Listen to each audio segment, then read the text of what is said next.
And so then at the end of that event, they said, come do another event. And I was like, I don't know anything else. Let's do another one. So we did another one. And in that event, we had 7 people have a spontaneous remission. They were signaling new genes right in the event. Some lady with chronic bladder infections and celiac disease and food sensitivities. One lady was living on lettuce for 7 years. Was slamming pizza and eating hamburgers and all excited. And it caught my attention because all of a sudden I was witnessing transformation in real time. And I knew that something was going on inside of people. And then we did this event in Seattle, and this lady had MS. She was in a wheelchair, and she got up after her meditation and walked across the front of the room, unassisted, feeling back in her legs, signaled the gene right in the meditation before the experience. She wasn't waiting for something or someone to heal her. She emotionally embraced the potential in the quantum field before it was made manifest, and she intentionally selected that outcome. And when you combine a clear intention with an elevated emotion, you move into a new state of being. And she knocked on the door of the cell with an amplitude of energy that literally began to program the gene, turned on new genes and turned off old genes. And then we had another event, and another lady with MS from Texas, believe it or not, got feeling in her leg. Now I was totally absorbed because I knew on some level we were making a difference in people's lives. So then I started thinking we should measure this stuff. So we brought in a team of neuroscientists and quantum physicists, and we partnered with Heart Math Institute, and we started teaching these advanced workshops. And I can tell you from experience that people just like you are doing the uncommon. They're doing the miraculous. They're doing amazing things. And they don't have to be a monk or a religious person or a nun, or they don't have to be a male or white or any of that stuff that keeps us separate. They understand that there is an intelligence within them that's giving them life. And that same intelligence that's organizing all of those functions, keeping your heart beating. Your heart beats over 2 gallons of blood per minute. Over 100 gallons of blood in 1 hour. Over 100,000 times in one day through 60,000 miles of blood vessels. And your vascular system is 3% of your body weight. That you lose 25 million cells every second. Oh, you just made another 25 million. Were you thinking about that? That in one cell of your body, it goes through the order of 100,000 to 6 trillion functions per second. Now multiply that by the 50 to 70 trillion cells that make up your body, and that communication is happening faster than the speed of light. You inhale 2 million liters of air a day, and within seconds, it's transported to every cell of your body. Are you trying to keep track of all of that? So there is an intelligence that's giving us life. And the question is, can you take time out of your busy day to begin to emulate it? Can you begin to develop a relationship with it, interact with it, show it what you want, but not as a victim, not as a fearful person, but you have to be divine. And when you begin the process of making that change, that same intelligence that's giving you life and organizing all those functions is the same intelligence that's creating supernovas in distant galaxies, keeping the planets rotating around the sun, causing flowers to bloom. It's both personal and universal. It's within you and all around you. So then, if you begin to ask for this intelligence to move in you, to move through you, and to move all around you, you are knocking on the door of possibility. And so, I learned so many things in measuring people's transformation in the last year. I now know without a doubt that when you analyze your life within the emotion that you've memorized, that you think is you, the answer will never be there. Because emotions are a record of the past, and for the most part, you're analyzing in the box of the past. And when I studied people's brains that did that, their brains got worse. I can tell you from experience that if you use your brain to try to change your brain, it'll only make your brain worse. I saw it. If you use the ego to try to change the ego, you will only endorse the ego. If you use the program to try to change the program, you will only reprogram more. When you use matter to try to change matter, you will only become more matter. And only when you are true consciousness, and I have seen it over and over again, is when you have dominion to change your brain, to change your life, to change your body, and to create some future time. And so we taught these workshops because I wanted to see if it was true. I wanted to know what was happening. And we were lucky enough to catch people's brains that had Parkinson's disease at the beginning of our event. And 4 days later, it wasn't there. It wasn't just in their mind. It was in their brain. People who had terrible anxiety, you could see it in the brain scan. 4 days later, nothing. Traumatic brain injuries, where the brain is shut off because someone went through the windshield, who's wheelchair bound. 4 days later, normal brain. Stood up at the end of the event. It wasn't matter that was changing matter. It was energy that was changing matter. People who had enormous releases of energy from their body to their brain, their entire brain electrified. We caught it. And it wasn't that they were trying to create it, it was happening to them. And you think that that person can go back to business as usual in their life after just a few of those?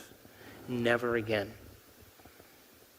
So I became very interested in this concept called information to transformation. So if you give people information, you give them knowledge, and then they can repeat that information, they're beginning to fire and wire that information in their brain. Would you agree? Poke the person next to you, please.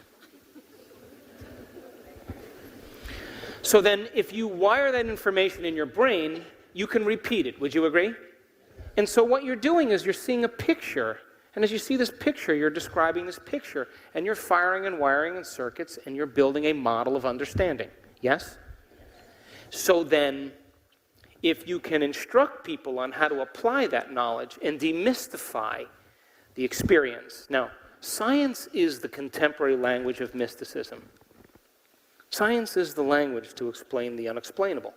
It's not religion, it's not tradition, it's not culture. That divides audiences. And the moment you start talking in that way, people shut off.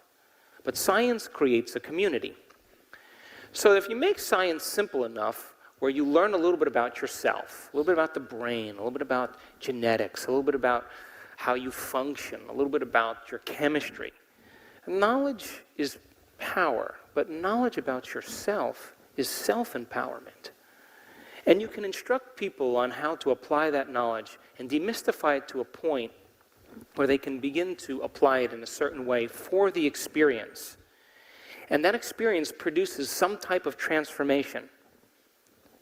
If you could measure that transformation, isn't that more information to teach transformation? Come on, and if you then measure that transformation, you gather more information to teach transformation, and you begin to close the gap between knowledge and experience. And that's what we did this last year. And the beauty behind all of it, and the most humble moment for me, was seeing people actually experiencing their true potential. And I really have no interest any longer in doing keynote presentations, or I'm not really thrilled about conferences. And I want to be with people that want to do it. I want to be with people that want to actually apply this. Because when you begin to apply these principles in a simple way, the end product of that is called magic. And there isn't a person in this audience that's so special to be excluded from this equation. That we are creators, that's who we are. And so, this weekend, this tiny little weekend, one day, to retreat from your life for one day, to remove the constant stimulation that reminds you of who you think you are, to no longer see the same people or go to the same place and do the same thing at the exact same time, to give your brain a break and your body a break from the re-identification of your world, long enough to learn new information, and then wire it in there and then have the experience. And when you begin to repeat the experience enough times, you begin to develop a skill. And we saw that in our advanced group, that most people, in order to change their brain state in the United States, it takes about 1.5 minutes to 2 minutes for people to alter their state. That the average time for our students is under 1 minute. And some people do it in 4 seconds, and 5 seconds, and 9 seconds. Now, that's not like a race. Hey, look at me, I'm getting to the divine before you. But it told me one thing, that it was a skill. And the more you practice it, the better you get at it. And so, when you begin to eliminate your external environment and you go within, as you'll learn this weekend, if you're analyzing and you're thinking, you haven't changed your brainwaves. And you're basically doing what you do with your eyes open. You're only doing it with your eyes closed. You understand what I'm saying? So then, if you keep practicing the techniques, you get to experience the fruit of your efforts. And I'm happy to say that in the last year, we actually have made scientific history because we have seen the uncommon happen so many times. So I'm here this weekend not to convince you that it's possible. I already know it's possible. I'm here to inspire you to apply it to your life. Because the hardest part about all of this, you ready? Hardest part is making the time to do it. That's it. Taking time for your precious self to begin to change from the inside out. And the people who actually do it, you know, that heal themselves of rare genetic disorders that science said you're never going to change, medical science said forget it, that are living a new life with no evidence in their body, no genetic markers, nothing normal. You know what they say? My disease was my greatest teacher. That's what they say. Now, when they're crossing the river and they're fretting, they're not saying that. Why isn't it working? It should be happening. Once you arrive, you don't have those thoughts any longer. And so this year, I learned something truly amazing. I saw a handful of people with very severe conditions for 2 years change their health. And I pay attention to that because that's my background. And when I wrote my first book, it was really about spontaneous remissions and what those principles were and what was the neuroscience and the biology of it. And then I figured after I knew what common people like you did to get better, we should be able to reproduce those same things. In other words, we should be able to teach that. And it should be able to produce some effects. And then if we can keep producing those effects, we're creating a law, because anything that's repeatable in science is a law. So these 5 individuals that I had been tracking for the last 2 years, all of a sudden they started having very significant changes in their body. Like, no evidence of the disease ever existing in their body.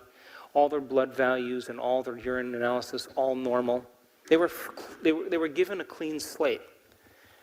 And it was this amazing moment when I started to talk to these people. And I had them write their testimonies down. Every single one of them reached a point where they have overcome themselves so much that they were so happy with who they were in the moment that they could care less if they had the disease. And guess what? That was the moment it went away. So when you're whole and complete and connected to a vision or a future is when it happens to you. And it was common in every single one of these people. And so when we try to create from polarity, when we try to create from duality, when we try to create from trying and hoping and praying and wishing, that is not the state of being that produces the miraculous. That in order to be divine or emulate the divine, to be a creator, you have to be divine. You have to be expanded. You have to be invincible. You have to be unlimited. And when you bring up that emotion, you are signaling genes in new ways. So then this workshop this weekend is to give you some of the tools to do that. You with me? Poke the person next to you, please. So you geniuses still? Now, every time you have a thought, you make a chemical. And if you have a great thought, or an unlimited thought, or a joyful thought, you turn on a set of circuits in your brain that fires in a very specific sequence, pattern, or combination that produces a level of mind that makes a chemical for you to begin to feel exactly the way you were just thinking, great or unlimited or joyful. Now, if you have a negative thought, or an unhappy thought, or a guilty thought, you turn on a different set of circuits in your brain, and a different sequence, pattern, and combination that creates a different level of mind that signals the brain to make a chemical to match the exact thought you were thinking for you to feel exactly the way you were just thinking, negative or unhappy or guilty. Now, the moment you begin to feel the way you think, because the brain is constantly monitoring the body, you begin to think the way you feel, which makes more chemicals for you to feel the way you think, and then you think the way you feel, and then you feel the way you think, and you think the way you feel, and then you feel the way you think, and then you think the way you feel, and you do this for years on end. And the cycle of thinking and feeling and thinking over time creates what I call a state of being. Now, a state of being is when your mind and body are working together, when your thoughts and feelings are aligned to a destiny. Now, thoughts are the language of the brain, and feelings are the language of the body. And how you think and how you feel creates a state of being. You with me? So would you agree then if you thought an insecure thought, that in a matter of seconds you would begin to feel insecure? Yes? And the moment you begin to feel insecure, isn't it going to drive more insecure thoughts? Which is going to cause you to feel more insecure, and then you're going to think more insecure thoughts, then you're going to feel more insecure. And then you're going to say over time, I am insecure. And whenever you say, I am anything, you're commanding your mind and body towards a destiny. Now, the redundancy of this cycle of thinking and feeling and thinking over time conditions the body to memorize that state as well as the conscious mind. And whenever the body knows as well as the mind, that's called a habit. A habit is when your body is the mind. Now, 95% of who you are by the time you're 35 years old is a set of memorized behaviors, emotional reactions, beliefs, perceptions, and attitudes that function just like a computer program.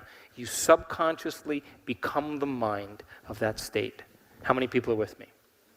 95%. So now it's going to come time to change, and you're going to use 5% of your conscious mind to think positively while you've been running the cycle of negativity for the last 35 years. And then you're going to create your dream board, with your hairstyle and your SUV and your fingernails and the big house behind you and a kid in the back with a perfect smile in the car seat. But you're going to feel unworthy. That's mind and body in opposition. You see, we have to recondition the body to a new mind. And that's where greatness comes in.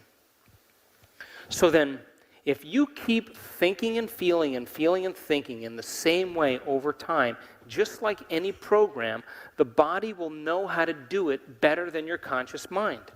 And when the body becomes the mind, now you're in a habit. And a habit is an unconscious, automatic set of thoughts behaviors and emotions that is acquired through frequent repetition. So then, you can't consciously remember your PIN number because you had 3 glasses of wine downtown in Austin.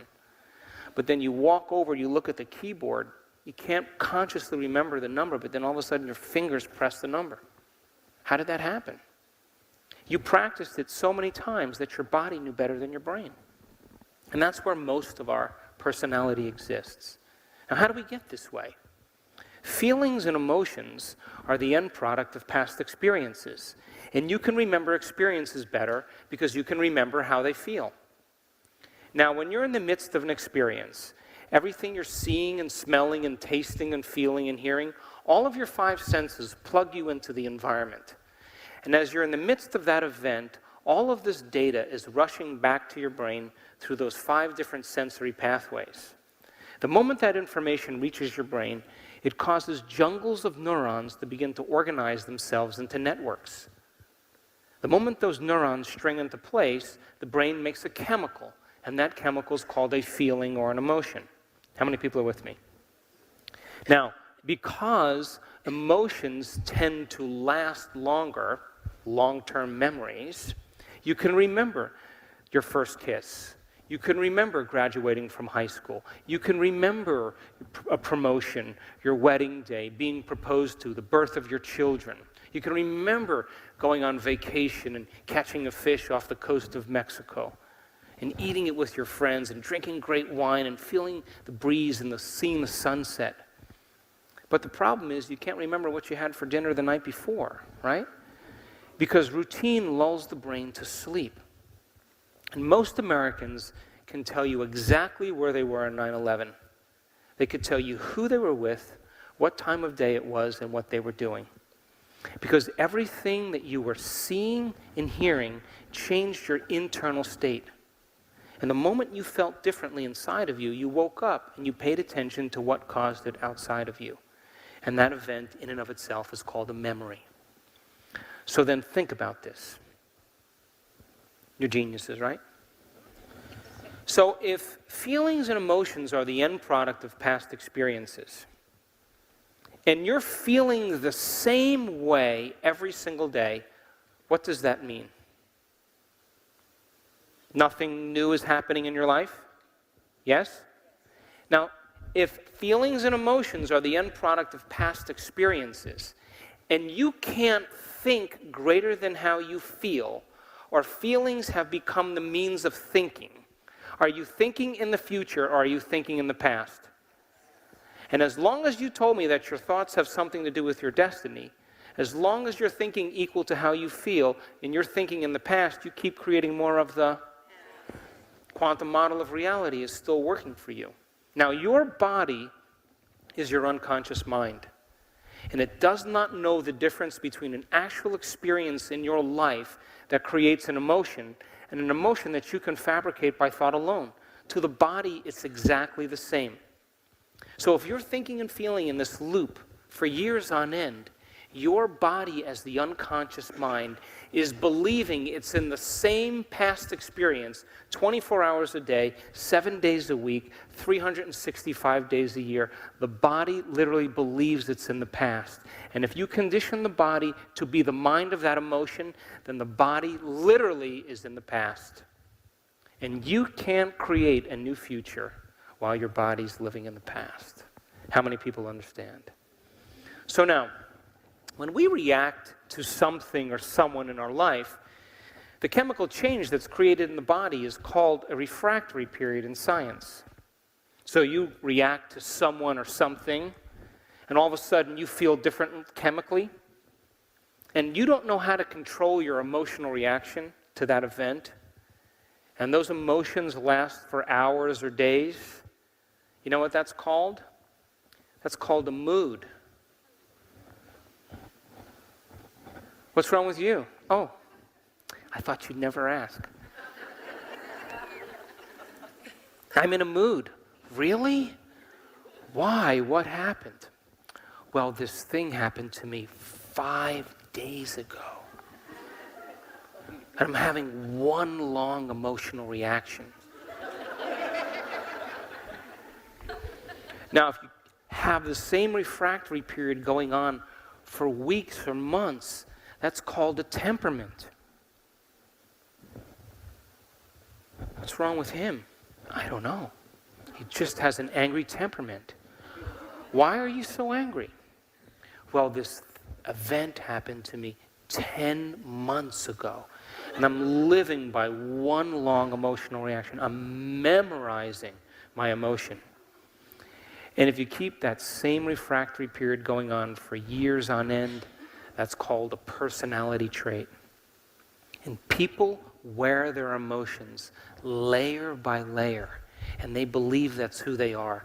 That is not who they are. So then, would you agree with me then that in order to change your personality, you would have to look at the emotions that you've memorized that's become part of your identity? Yes? Now, did you hear me say, go back and look at the event and analyze the event? No, it has nothing to do with the event. When you free yourself from those emotions, then that's when you begin to liberate energy, because the body is no longer enslaved to the past. You with me? So then, you're a wonderful wife, you have a great life, you're living the dream, and all of a sudden, your husband comes home and he announces to you that he's moving to Buenos Aires with his 2 secretaries. And you're raising your children, and you got the whole dream going, and you're angry, and you're frustrated, and you're jealous, and you're envious, and you're sad, and you're going through all these emotions, and you know, you don't know this, but every time you think about the experience, you produce the same chemistry in your brain and body as if the event was happening. So your body's re-experiencing the event 50 to 100 times in the day, and you're conditioning the body into the mind of the past. And then you call up your mother and you tell her, and then you tell your family, and then you keep talking about it, and you keep running the chemicals and firing and wiring the circuits in your brain, and it turns into a mood, and it turns into a temperament. It goes on for years on end, it becomes part of your personality. You're just that bitter, angry person. And so someone approaches you 20 years later and they say, why are you so angry? And you say, well, I am this way because of this event that happened to me 20 years ago. From a biological standpoint, what that really means is, I haven't changed in the last 20 years, and this event knocked me out of balance. And this emotion now defines me from that experience of the past. I haven't changed in the last 20 years. You with me?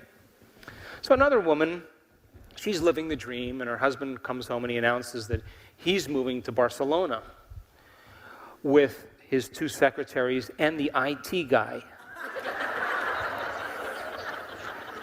And now this woman goes through the same emotions. She's angry, she's frustrated, she's jealous, she's envious, she's bitter, she's hateful, she's judgmental, she's sad. And this goes on for a while. And all of a sudden, she starts to look at how she's feeling, and she says, God, living by these emotions isn't loving to me.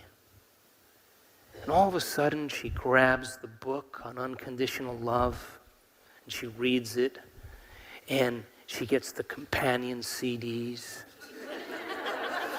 She listens to those, and she comes to the Unity Church, listens to Reverend Steve, and she's wiring all this information in her brain, and now she's weighing the old beliefs against the new concepts, and now she goes to the dark night of the soul, and she realizes that all the answers have to come from within her. And in a moment, after weeks of learning this information, knocking on the door of possibility, it finally becomes visceral.